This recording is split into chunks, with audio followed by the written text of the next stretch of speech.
June 17th, 1994. OJ Chase. Rockets versus Knicks, if I recall. That was the teams made it that year. World Cup final. Griffey the Kid on that amazing home run pace. Another home run. That was 94. 2012, we had the U.S. Open. We had the NBA Finals. And then down here, we had No Way Out.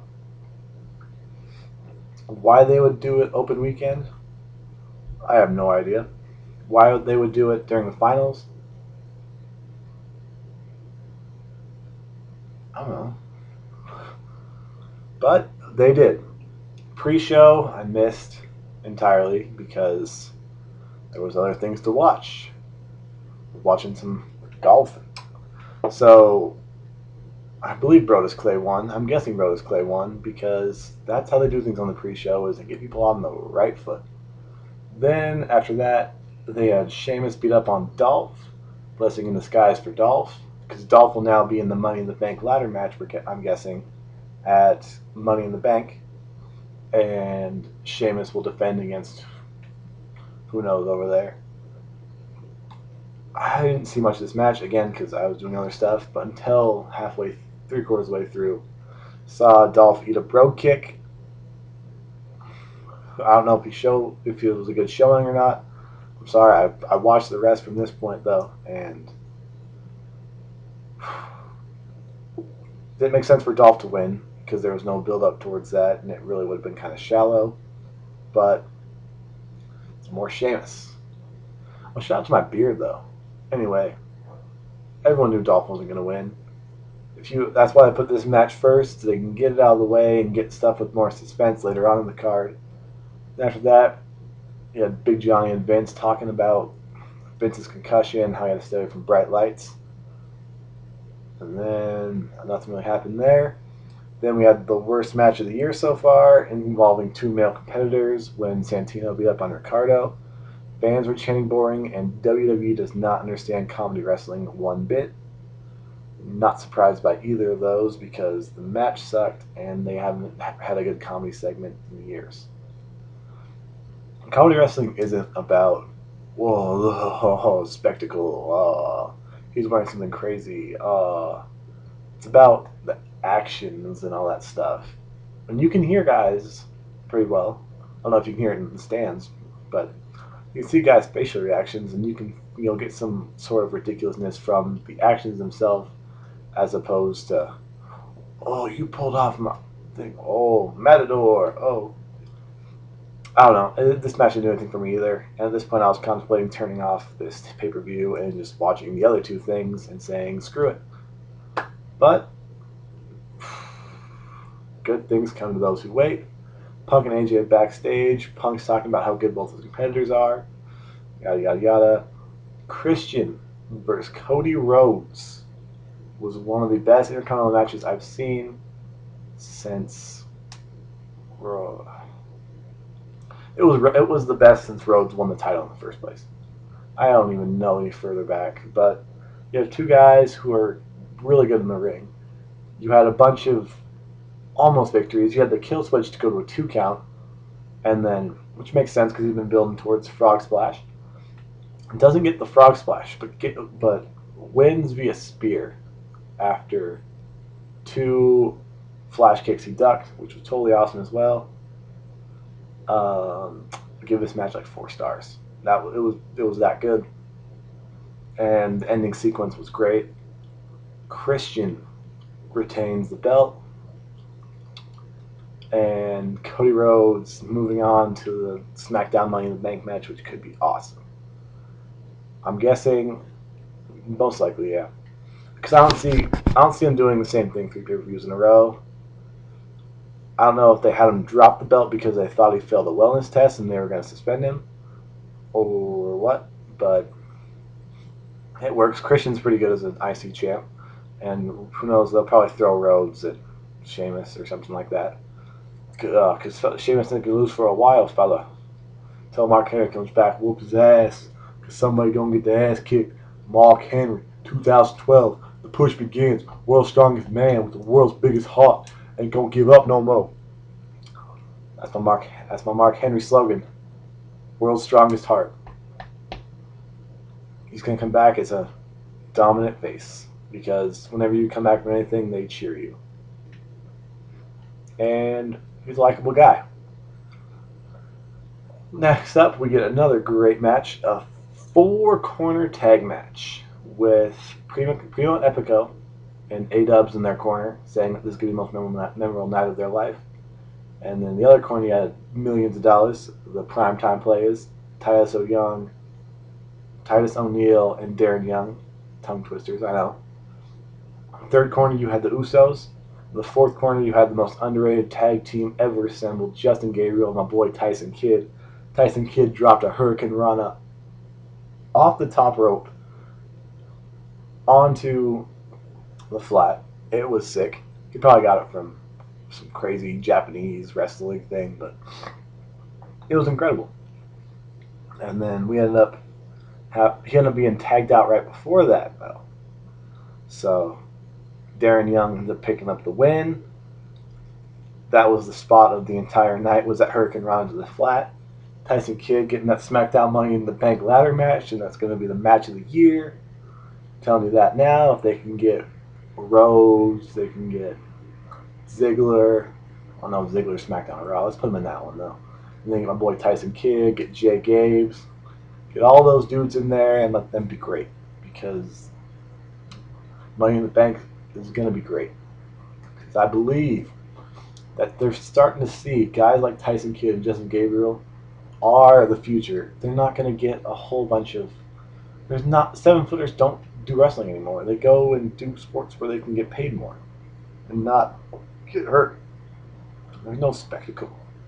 You can go be a center. There's no spectacle in going out there and being a wrestler when you can get paid millions to play basketball.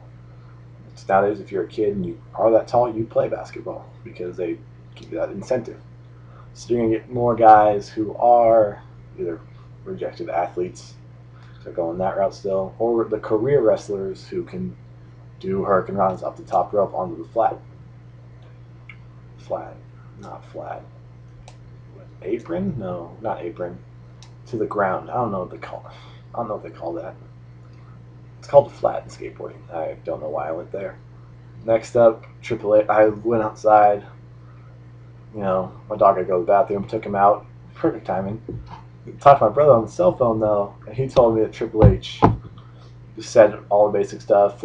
Me and Brock are both fighters. I need a month to recover. We'll fight at SummerSlam. Great, awesome. Get that out of the way now so you can build towards that. Put that over here and put the other action over here so you can get a continuous flow with that. But it's gonna be... He's going over Brock at SummerSlam. Or else Nash is going to come back and take him out. Because I am the gamer.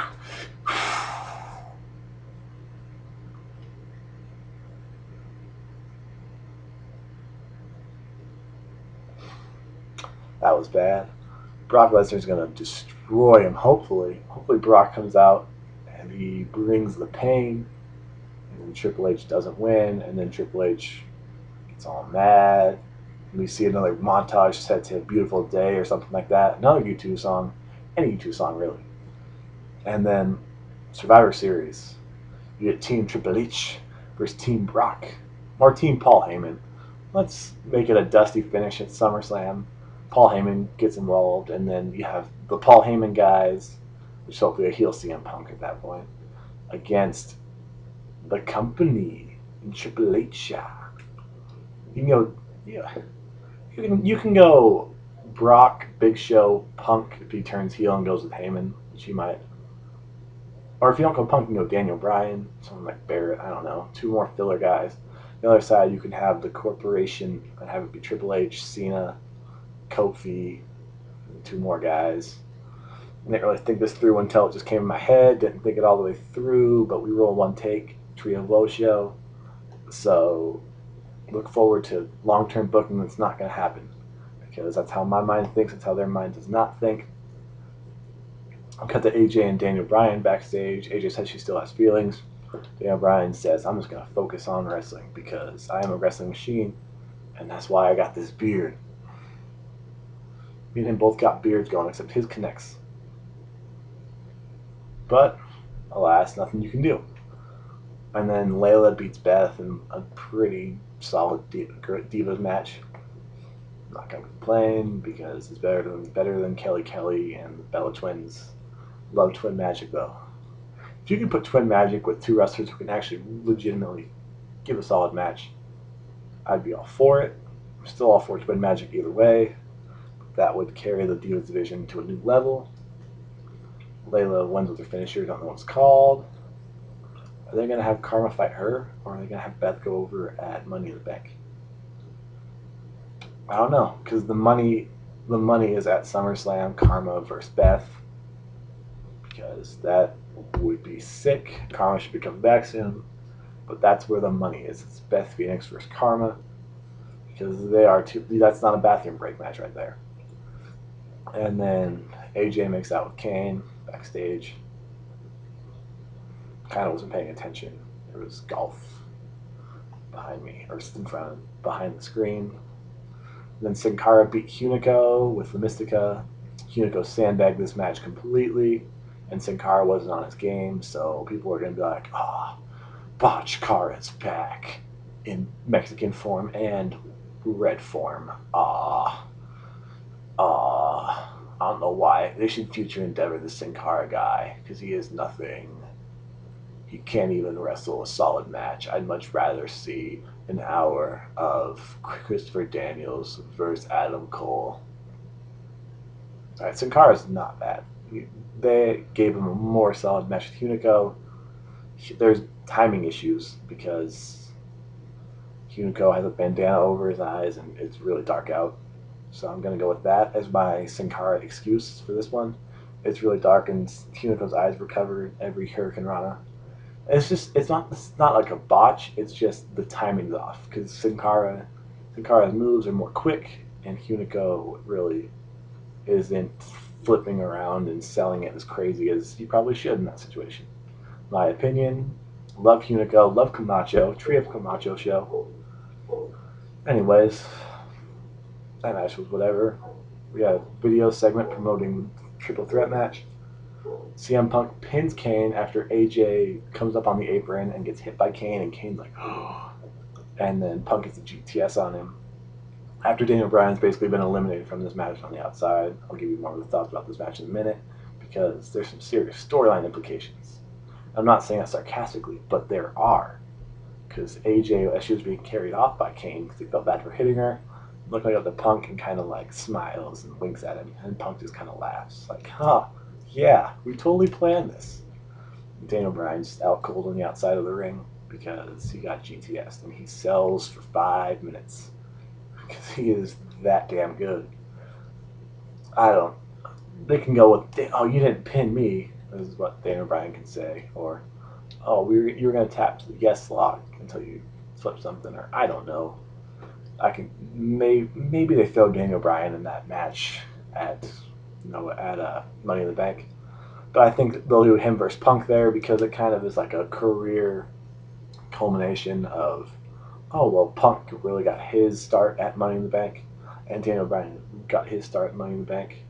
So look out for that. Hope that happens. Kane didn't hold this match back at all. You could tell there was a lot of trust there because everyone was selling everything, and a lot of dangerous stuff was just thrown. Like Punk went crossbody off the top rope onto the, whatever it is, basically the outside of the ring. I forgot the technical term, but he sold it like crazy. Like there was no protection there because he trusted Daniel Bryan and Kane because that's what you do. You trust a guy who's 5'11" and a guy who's 7 feet tall to catch you because they do. Anyway, this match was solid. Triple threat matches kind of aren't best, but this one had a lot of good stuff in there. There was a lot of times where they both teamed up on Kane, made Kane look like a monster, and then that's what they'll probably do. They'll probably do Kane versus CM Punk at Money in the Bank, and then I don't know, Kane versus Big Show for the WWE title at SummerSlam because they like to do that kind of stuff. But AJ CM Punk stuff's gonna go somewhere. Daniel Bryan's gonna go who knows where. At least there's intrigue behind it. It's for Sheamus. It's like, oh, who's he gonna beat next? For this, it's like, oh, what are they gonna do to develop this next, and how are they gonna throw another twist and curve in there? We'll find out. And then finally, we had a cage match, which was on the same time as Webb, whatever his name is, won the U.S. Open, and the Miami Heat game was in crunch time. So I was more here than looking at my laptop, which was displaying the pay-per-view. And I missed a lot of this match just because I knew the ending was going to be the more important part. And the ending was the more important part because they had a bunch of, oh, they're about to escape through the door moments. And Brodus Clay came down with a chair and said, come on, show, come out that door. And then Alex Riley and Santino run and try to climb the cage to get in there, and Show pushed them off, and then he punches Zack Ryder, who's the next person to come out, do it through the cage, and then Kofi climbs up over the top and hits the Big Show, like kicks him down or something like that. Cena hits an attitude adjustment and then climbs up.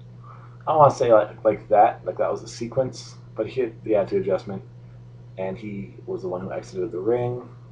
So over the top, while Big Show was almost out through the door. So Cena wins. You see the end of the People Power movement as Johnny Ace is fired and then put through the Spanish announce table for reasons unknown, because his character was getting heat. I don't get why they went this way. I don't get why they were afraid to have Cena lose. I think there might be something going on at SummerSlam between Cena and someone big. Batista. So they don't want to have Cena take an L, but I don't know. Basically, the sandwich theory of most pay-per-views falls into place again. The start was crap. They gave us a good middle part, and then the ending was crap. So, take it for what it's worth. Let me know your opinions on this. Like this video.